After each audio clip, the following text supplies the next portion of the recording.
Bahkan ada pertemuan tanggal 22 Maret 2024 dengan kesepakatan yang sudah saya nyatakan dalam email, dan mungkin itu saudara tidak tahu.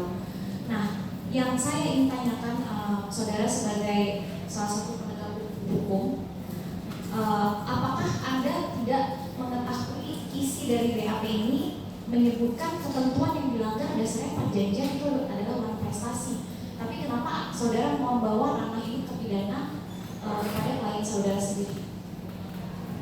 Jadi pidana di sini saya lakukan dugaan tindak pidana penipuan yang ke-8 itu hanya jasmu saja ketika prinsipal saya memberikan uang sebanyak 10 miliar, namun tidak ada laporan hasil pertanggungjawabannya sampai saat ini.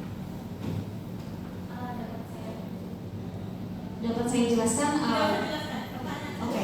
Kemudian yang poin nomor 13, di sini kan disebutkan PT Media Inspirasi Bangsa sebagai pihak yang mendanai proyek menitipkan dana untuk keperluan produksi. Sepanjang berkas perkara semua saya baca itu adalah titipan dana.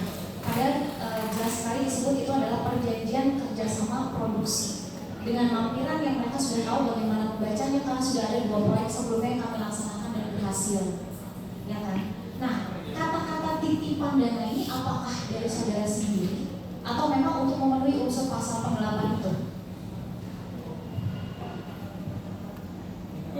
Yang kami tahu, yang saya tahu itu ya tadi prinsipal saya telah menyatakan itu uang 10M, namun tidak ada pertanggungjawabannya dan laporan kegiatannya.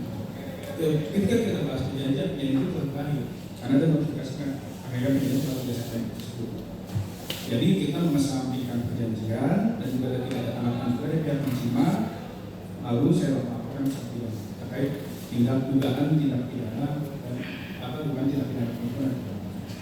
Perjanjian itu tidak pernah berakhir karena ada pasal 2 yang pernah saya nyatakan juga di pemeriksaan, dan kemudian ada mengakhiri secara sepihak, ya, secara sepihak.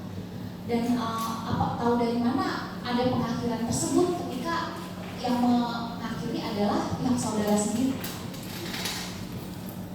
Kami telah mengirim kepada PT Mincina tanggal 3 September tersebut, dan kami juga ada bukti kirimnya ke Komunikasi, dan juga tidak ada tanggapan yang melihat pada tanggal tersebut.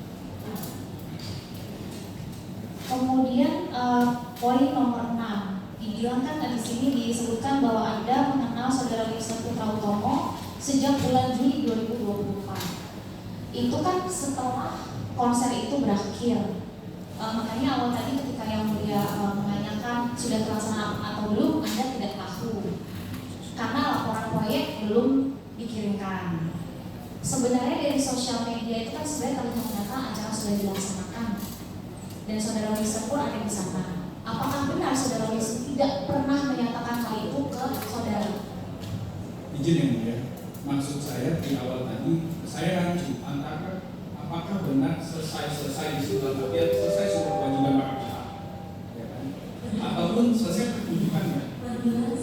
Ketika pertunjukannya selesai dan Desember tadi, namun ya tadi ada beberapa kewajiban dan juga ada unsur dugaan tindak pidana yang saya laporkan di sini berdasarkan informasi dari klien saya. Kemudian untuk informasi yang disampaikan oleh klien saudara terhadap saudara mengenai alasan mengapa kami waktu itu masih mengadakan diskusi dan belum mengembalikan, yaitu terkait adanya kebocoran informasi rahasia perusahaan kami yang akan kami tuntut kepada perusahaan klien saudara, dan sudah ada kesepakatan bahwa dana sebenarnya akan dialihkan sebagian untuk proyek yang lain. Apakah ada keterangan tersebut dari klien saudara terhadap saudara? Saya tidak tahu. Sudah cukup yang mulia.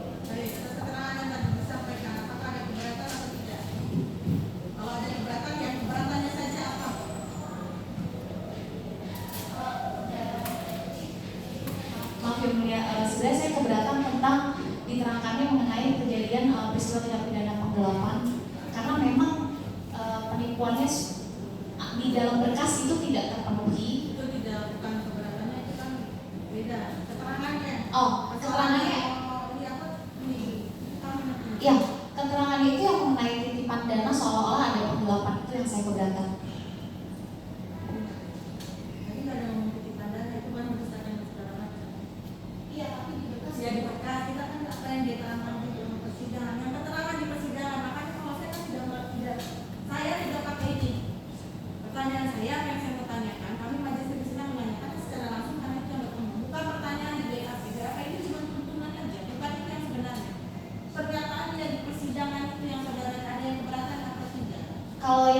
persidangan saya keberatan kalau tidak ada indikasi